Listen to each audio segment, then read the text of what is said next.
Hello everyone, आप सभी का स्वागत है राइजिंग चैम्प्स के यूट्यूब चैनल पे।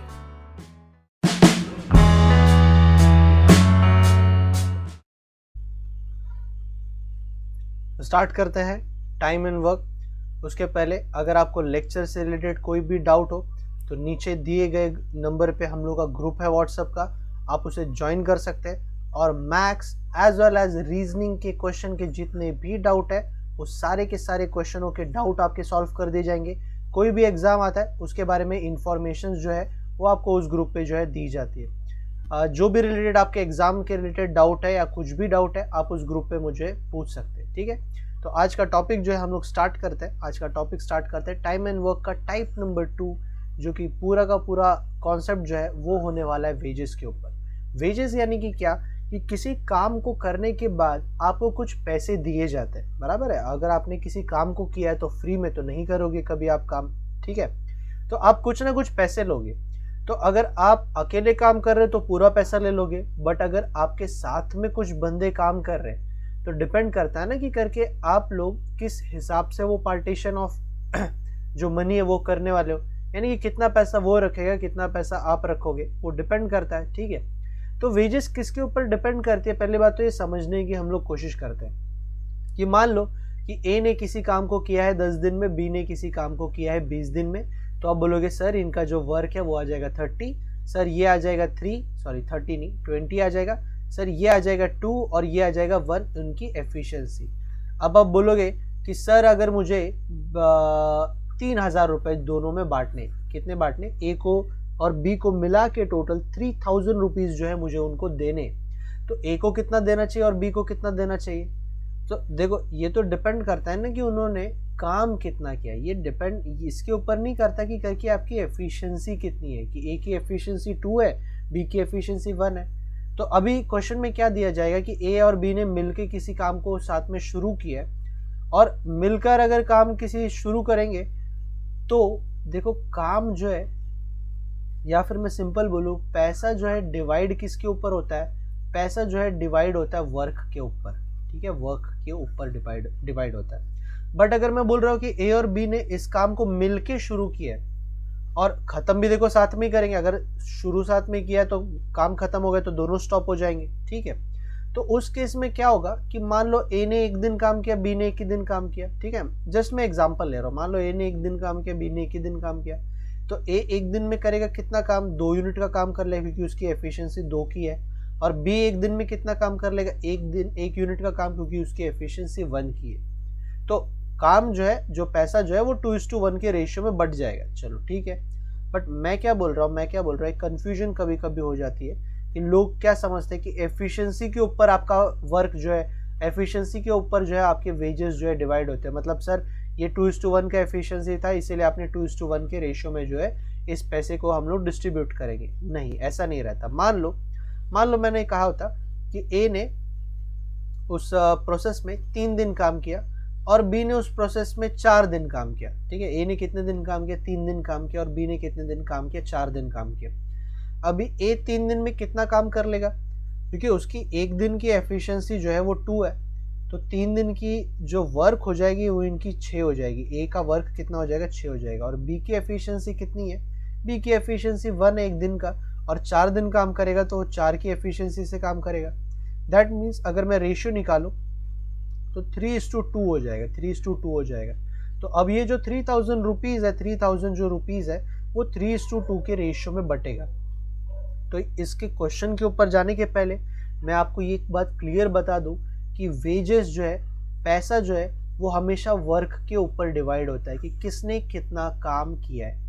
बट अगर मेरा टाइम जो है वो सेम है, टाइम अगर सेम है, जैसे कि ए ने भी एक दिन काम किया और बी ने भी अगर एक ही दिन काम किया है, तो फिर इनका जो वेजेस है वो बाय डिफॉल्ट एफिशिएंसी से डिवाइड हो जाता है, एफिशिएंसी में डिस्ट्रीब्यूट हो जाता है। क्यों, क्योंकि एक दिन काम करेगा तो जितनी एफिशिएंसी इसकी होगी उतनी ही काम करेगा, ठीक है। तो बाय डिफॉल्ट एफिशिएंसी से डिवाइड हो जाता है अगर उनका टाइम जो है वो सेम है तो। बट अगर टाइम सेम नहीं है, या फिर मैं बाय डिफॉल्ट बोलूँ या फिर हमेशा नॉर्मल मेथड से बोलूँ, तो वेजेस जो है हमेशा वर्क के ऊपर डिवाइड होता है। पैसा जो है हमेशा किसने कितना काम किया है उसके ऊपर जो है मनी का जो है डिस्ट्रीब्यूशन होता है। ठीक है, एकदम क्लियर।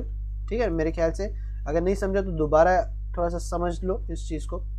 हम लोग आते हैं क्वेश्चन के ऊपर। अब क्वेश्चन के ऊपर आते हैं, क्वेश्चन सॉल्व करते हैं और अब देखते हैं कि हम लोग को पैसा किस तरीके से डिवाइड करना है। तो सबसे पहली बात तो राम श्याम मोहन, ठीक है, राम श्याम और मोहन वर्क का जो टाइम है, उस काम को करने का जो टाइम है वो है 20, 25 एंड 30। तो पहली बात तो क्वेश्चन को बिना आगे पढ़े हम लोग इसका वर्क निकाल लेंगे और इसकी एफिशिएंसी जो है निकाल लेंगे, जो कि आई थिंक कितनी हो जाएगी, मेरे ख्याल से ये दोनों का वर्क हो जाता है कितना, 100 हो जाता है और ये आ जाएगा 300।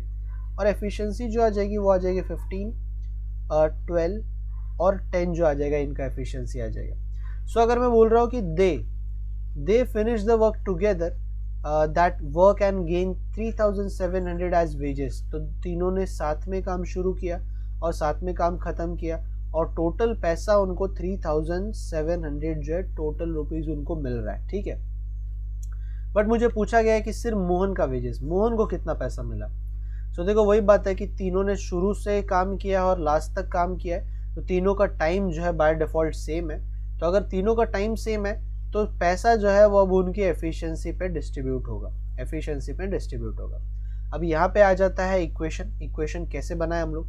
तो देखो इक्वेशन बनाने का एकदम सिंपल तरीका है कि मोहन का आपको वैल्यू चाहिए, तो मोहन का जो एफिशिएंसी है वो है 10 और टोटल एफिशिएंसी कितनी है 37 है और टोटल रुपीस कितना है आपका 3700। 3700 को कैसे डिस्ट्रीब्यूट करना है कि सर मुझे मोहन का वैल्यू चाहिए अपॉन टोटल, क्योंकि राम श्याम और मोहन का टोटल एफिशिएंसी ये है, तो 10/37 इंटू 3700। इसकी वैल्यू आई थिंक कितनी आ जाएगी, 1 से कटेगा 100 तो ये 1000 जो आ जाएगा वो आ जाएगा मोहन का वेजेस आ जाएगा। बट जो यूनिटरी वैल्यू से करते, क्योंकि 3700 जो वैल्यू है, 3700 जो वैल्यू है उसकी यूनिट क्या है, आप बोलोगे सर ये 3700 जो है वो राम श्याम और मोहन की टोटल वैल्यू है ना, तो उनकी टोटल एफिशिएंसी कितनी आ जाएगी 37 आ जाएगी। राम श्याम और मोहन की यूनिट जो है एफिशिएंसी की वो है 37 और वैल्यू की जो है वो है 3700। तो अब आपको सिर्फ मोहन का निकालना है और मोहन की एफिशिएंसी है, मोहन का जो यूनिट है वो है 10, एफिशिएंसी का यूनिट जो है 10 है और इसकी वैल्यू जो है मुझे निकालनी है। तो अगर आप इस इक्वेशन को भी सॉल्व करते हो तो भी आपको आंसर में जो मोहन का वेजेस है वो आपको 1000 रुपीज़ मिल जाता है। ठीक है, आप दोनों भी तरीका, मतलब यूनिटरी मेथड जो है वो अक्सर हम लोग जो है कैलकुलेशन में यूज़ करते हैं, तो जिनको अगर इनकी आदत है तो फिर वो इस तरीके से जा सकते हैं। ठीक है, सो अब क्वेश्चन नंबर 2 पे आते हैं हम लोग, डायरेक्ट नेक्स्ट क्वेश्चन के ऊपर आते हैं और देखते हैं कि डिस्ट्रीब्यूशन ऑफ मनी को किस अलग अलग तरीके से हम लोग इसको डिस्ट्रीब्यूट कर सकते हैं। सो आई थिंक ए और बी का आपको सबसे पहले बात तो टाइम दिया है, तो वर्क निकाल लेंगे, वर्क आ जाएगा 30, एफिशिएंसी आ जाएगी 3 और इसका आ जाएगा एफिशिएंसी 2। ठीक है, अब क्वेश्चन को पढ़ते हैं। If the total expense of digging is 4500, किसी पॉन्ड को, किसी खड्डे को इन्होंने खोदा है जिसके लिए 10 दिन और 15 दिन लगे और टोटल पैसा कितना मिला है 4500। तो दोनों को, सॉरी बी को कितना पैसा मिला, तो वही बात है, अगर दोनों ने काम शुरू में साथ में किया और ख़त्म साथ में किया तो मनी जो है वो आपका एफिशिएंसी के ऊपर जो है आप डिस्ट्रीब्यूट कर सकते हो। तो अगर बी का चाहिए आपको तो बी का जो एफिशिएंसी है वो है 2 और टोटल आ जाएगा 5, क्योंकि टोटल जो है इन दोनों का आ जाएगा 5 और टोटल रुपीस कितना है वो है 4500। या फिर आप बोलो कि सर 4500 जो वैल्यू है उसका जो यूनिट है वो है 5 और बी का जो यूनिट है वो है 2, तो 2 की वैल्यू कितनी आ जाएगी। आप दोनों भी तरीके से अगर आप सॉल्व करना चाहो तो कैसे भी कर सकते हो आप सॉल्व, बट इसका आंसर आ कितना जाएगा, ये आ जाएगा 1800 जो आएगा वो बी का जो है वेजेस मिलेगा। मतलब इस काम को करने में ए को जो है अगर मैं 45,000 में से 4500 में से इतना निकाल लूँ तो 2700 जो है मुझे ए की वैल्यू मिल जाएगी, ए का वेजेस मिल जाएगा और बचा हुआ जो है वो आपका बी का वेजेस होगा जो कि होगा 1800। तो चलो ये तो फिलहाल थोड़ी सिंपल क्वेश्चन हुए, थोड़े से बेसिक हुए टाइप नंबर 2 के हिसाब से। अगर मैं थोड़ा सा आगे बढ़ूँ तो अब मेरे ख्याल से बढ़िया क्वेश्चन शुरू होता है जिसमें थोड़ा से आपको वेरिएशन भी देखने के लिए मिलेगा। ठीक है, तो रहीम करीम और डेविड ने किसी काम को किया है और काम को कैसे किया है, यहाँ पे डायरेक्ट टाइम नहीं दिया, वर्क ही दिया है कि वर्क उनका कैसे हुआ है कि रहीम ने हाफ काम किया, आधा काम किया, करीम ने 1/3 ऑफ द काम किया, और जो बचा हुआ काम है वो डेविड ने किया है। ठीक है, डेविड ने किया है। अब थोड़ा सा यहाँ पर मैं फिलहाल ध्यान दूंगा। चलो मैं कुछ चीज़ बताना चाहूँगा, पहले उसके पहले मेरे ख्याल से आप आंसर निकाल सकते हो, क्योंकि क्वेश्चन जो है वो काफ़ी ईजी है। बट स्किप मत करना, आगे मत जाना, क्योंकि कुछ इंपॉर्टेंट चीज़ जो है मैं आपको बताऊंगा। फिलहाल जो है रहीम, करीम और डेविड का आपको वर्क ही दिया है, तो पैसा जो है वो वर्क के हिसाब से डिवाइड होता है। ठीक है, पैसा जो है वो वर्क के हिसाब से डिवाइड होता है। तो अगर मैं बोलूँ कि डिवाइड करो वर्क को डिवाइड करो मनी को, इन तीनों में, तो आप कैसे करोगे? तो सबसे पहली बात तो कि रहीम ने कितना काम किया, रहीम ने किया है हाफ काम, आधा काम किया। तो आधा काम किया तो आधा पैसा तो वो लेकर जाएगा, मतलब 1200 में से 600 रुपए रहीम लेकर जाएगा। करीम ने जो है 1/3 ऑफ द काम किया, मतलब 1/3, मतलब 1200 का 1/3 कितना होता है? वो होता है 400 रुपए। तो 400 जो है वो आपका करीम लेकर जाएगा। और डेविड कितना लेकर जाएगा? जो बचा हुआ पैसा है। और बचा हुआ पैसा कितना? ये हो गया 1000 रुपए। 1200 था तो बचा कितना? 200 रुपए। ठीक है, 200 रुपए बचा। अब देखो इस क्वेश्चन में अगर मैंने आपको ये 1200 जो वैल्यू है, 1200 जो वैल्यू, ये अगर आपको नहीं दिया होता, और अब मैं कहता कि डेविड ने काम कितना किया है वो जरा मुझे बताओ, डेविड ने काम कितना किया है वो मुझे आप बताओ, तो आप कैसे निकालते? देखो इस केस में तो आप सिंपल है, क्योंकि डेविड को मिला है 200 रुपए, टोटल कितने में से? 1200 में से। तो आप बोलोगे सर ये हो जाएगा 1/6। ठीक है, 1/6 जो आ जाएगा वो डेविड का वर्क आ जाएगा, फ्रैक्शन ऑफ वर्क जो है डेविड ने जितना भी किया वो आपको मिल जाएगा। बट अगर मैं पूछूं कि बिना ये 1200 वैल्यू दिए, जिसके वजह से ये आपने 200 वैल्यू निकाला है, ये अगर आपको नहीं दिया होता तो आप कैसे निकालते डेविड का वर्क? सो मैं बात कर रहा हूँ कि करके आप बिना वैल्यू के इसकी वर्क की रेशियो जो है, वर्क का जो फ्रैक्शन है वो कैसे निकाल सकते हैं? सो मैं बोलता हूँ कि देखो ये जो जो ऊपर दिया होता है वो आपका वर्क होता है जो आपने किया है, और जो नीचे होता है वो आपका टोटल वर्क होता है कि टोटल काम कितना। देखो क्योंकि रहीम ने कितना काम किया? आधा ना। तो वर्क अगर मेरा 2 है, 2 का आधा कितना होता है? 1 होता है। तो मतलब इतना आधा काम किया उसने।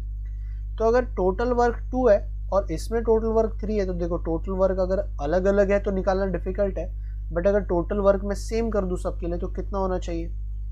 2 और 3 के टेबल में कौन सा नंबर आता है? आई थिंक 6 आता है। ठीक है ना, 6 आता है। सो अगर रहीम को 6 वर्क करना है, जिसमें से उसने आधा काम किया है, तो 3 आ जाएगा, क्योंकि 2 का 6 मैंने कैसे बनाया? 3 से मल्टीप्लाई करके। तो इसको भी मुझे जो है 3 से मल्टीप्लाई करना पड़ेगा। करीम 3 था तो 6 बना दिया मैंने, तो इसको मैंने 2 से मल्टीप्लाई किया, तो इसको भी 2 से मल्टीप्लाई करना पड़ेगा, मतलब ये 2 आ जाएगा। अब देखो टोटल वर्क है 6, जिसमें से रहीम ने किया 3, करीम ने किया 2, तो बचा हुआ काम कितना? बचा हुआ काम 1। ठीक है, तो बचा हुआ काम कितना है? 1। तो आप इस तरीके से फ्रैक्शन ऑफ वर्क कि डेविड ने जो रिमेनिंग वर्क है वो एक्चुअली है कितना और डेविड ने किया कितना। ठीक है ना, एक्चुअली जितना है उतना ही किया डेविड ने, जो बचा हुआ काम है वो डेविड ने किया है वो कितना है। तो आप इस तरीके से फ्रैक्शन ऑफ वर्क जो है with the help of given data, जो कि इतना सा ही अगर होगा, तो आप इस तरीके से निकाल सकते हो कि आपने एलसीएम निकाल लिया टोटल वर्क का, जो कि 2 और 3 का एलसीएम, और फिर बाकी के वैल्यू को कंपेयर करते हुए आपने वैल्यू जो है निकाल ली। अगर आपको ऐसी वैल्यू जो है 1200 जैसी वैल्यू जो है आपको नहीं दी गई होगी तो, ठीक है। अगर दिया है तो देखो सिंपल हो गया, 200 जो है डेविड का वर्क आ गया, 200/1200 आपको फ्रैक्शन ऑफ वर्क भी जो है मिल गया इजीली। सो कुछ और बढ़िया क्वेश्चन की तरफ बढ़ते, अब थोड़े से उससे सिमिलर क्वेश्चन, थोड़ा 1-2 तो है सिमिलर होने ही चाहिए ताकि प्रैक्टिस हो जाए थोड़ा। राम ने 1/3 ऑफ द वर्क किया, श्याम ने 2/5 ऑफ द वर्क किया, और मोहन ने रेस्ट ऑफ द वर्क किया। तो देखो बिना अब मैं इस वैल्यू को यूज किया, अब ये वैल्यू निकाल सकता हूँ कि कितना काम मोहन ने किया, ठीक है ना, कितना काम मोहन ने किया मैं वैसे भी निकाल सकता हूँ। क्यों? क्योंकि 3 और 5 का टोटल कितना होता है, या फिर मैं बोलूँ कि एलसीएम कितना होता है, 3 और 5 का, तो आप बोलोगे सर 3 और 5 का एलसीएम कितना होता है? 15 होता है। तो अगर राम को 15 वर्क करना है, जो कि यहाँ पर उसका मेंशन है कि उसने 3 वर्क किया, 3 को 15 बनाने के लिए 5 से मल्टीप्लाई, तो इसको भी 5, तो ये आ जाएगा 5 यहाँ पे। शाम को अगर 15 वर्क करना है, जिसमें से उसने 5 में से 2 किया है, तो 15 में से कितना करेगा वो, क्योंकि 5 का 15 बनाने के लिए मुझे 3 से मल्टीप्लाई करना पड़ेगा, तो 6 काम करेगा। तो बचा हुआ काम मोहन कितने में करेगा, देखो 15 आपका टोटल है, 15 आपका टोटल है, जिसमें से 5 जो है रहीम ने कर लिया, शाम ने जो है 6 कर लिया, टोटल हो गया 11, और बचा कितना है, बचा है 4। तो 4 वर्क जो बचा है वो मोहन करेगा आउट ऑफ कितना, 15, आउट ऑफ 15 लिखोगे, ठीक है, आउट ऑफ 15 आ जाएगा।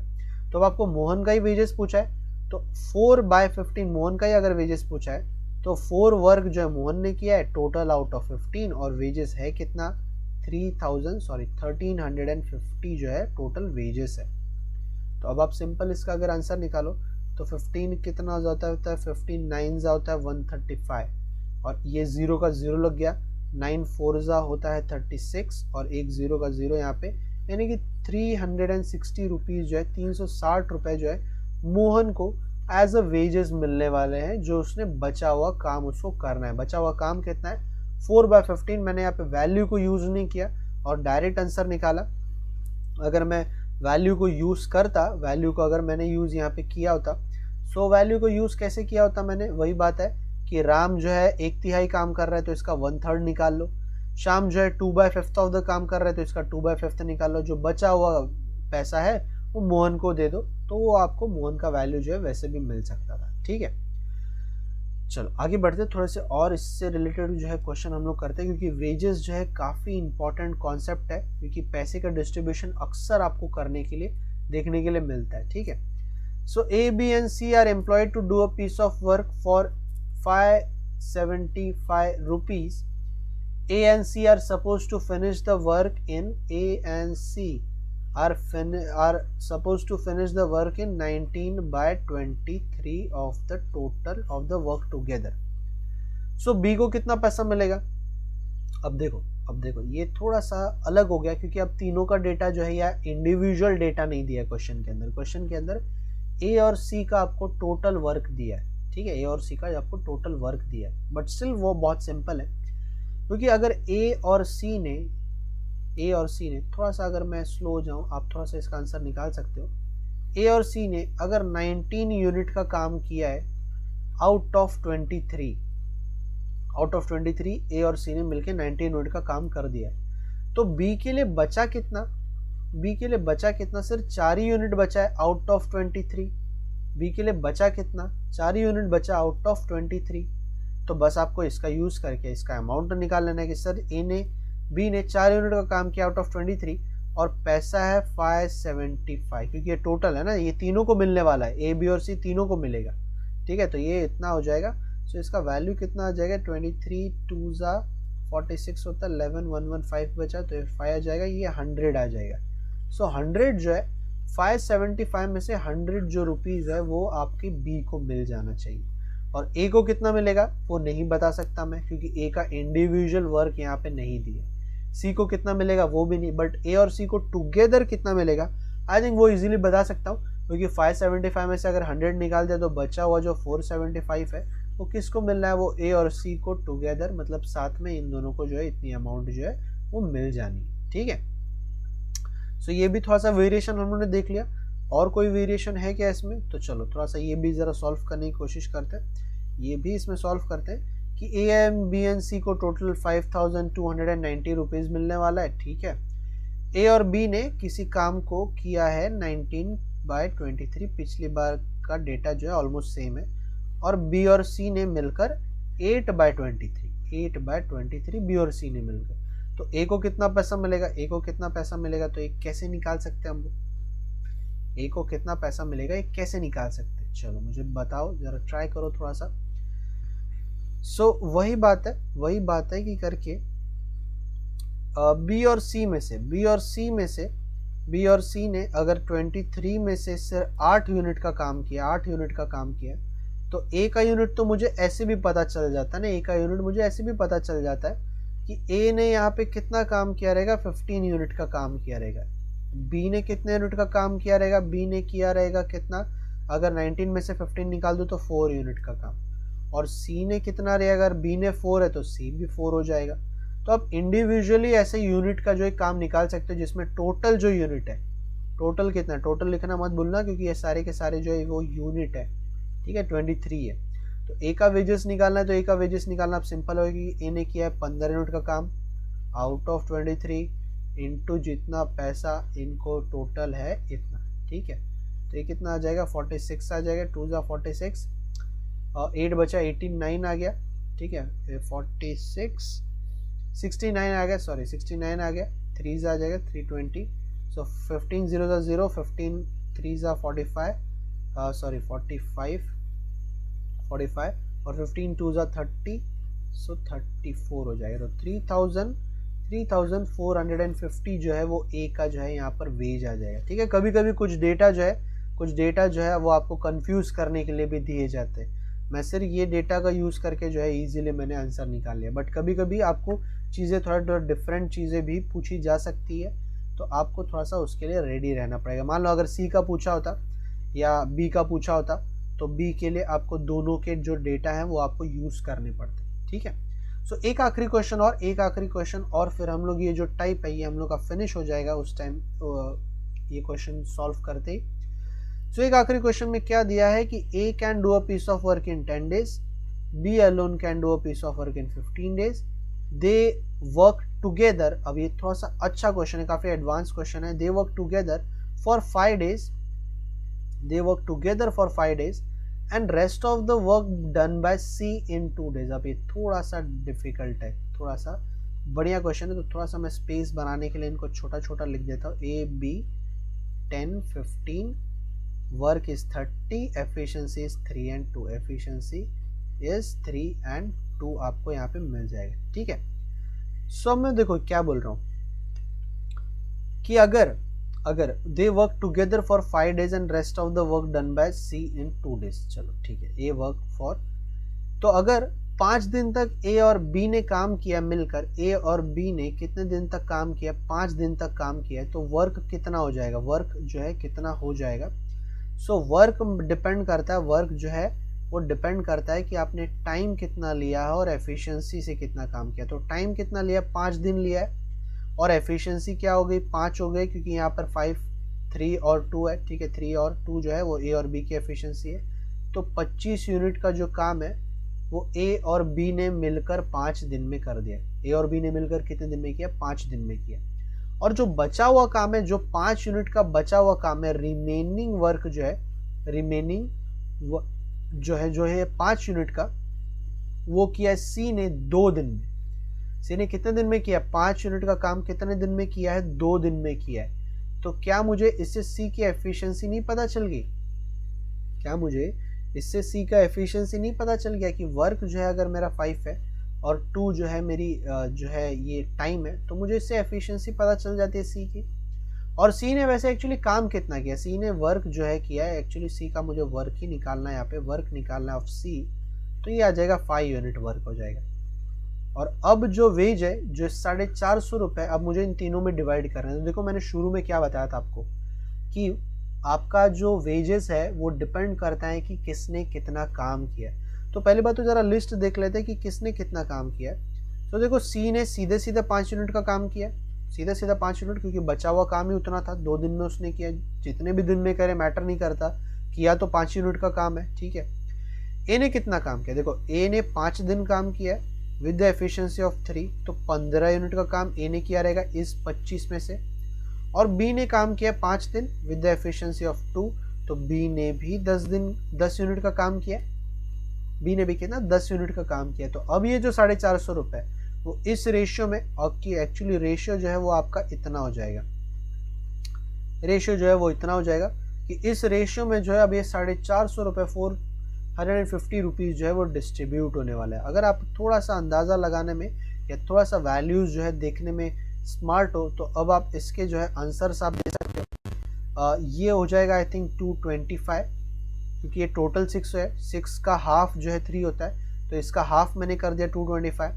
और अगर मुझे 2 निकालना है तो 1/3 आई थिंक 150 जो है 150 जो है मेरे ख्याल से इसका जो है राइट आंसर होना चाहिए। 150 और 75 इन तीनों के भी जो है आंसर आ गया, मतलब ऑप्शन नंबर ए जो है मेरा राइट आंसर हो जाएगा। बट इसमें वही बात जो मैं शुरू से आपसे बोलते आ रहा था कि वेजेस जो है वो वर्क के ऊपर डिपेंड करता है कि किसने कितना काम किया। ए और बी ने 5 दिनों तक काम किए तो 5 दिन के हिसाब से 5 3 एंड 5 2 उनका 15 और 10 यूनिट का काम है। और सी ने बचा हुआ जो काम है टोटली अगर 30 है और 25 यूनिट का काम हो चुका है तो बचा हुआ काम ही सिर्फ 5 यूनिट का है, तो सी ने लास्ट में सिर्फ 5 यूनिट का काम किया। तो जितना इन तीनों ने काम किया उसके हिसाब से इनको इंडिविजुअल इस क्वेश्चन में जो है उनके वेजेस जो है दिए गए।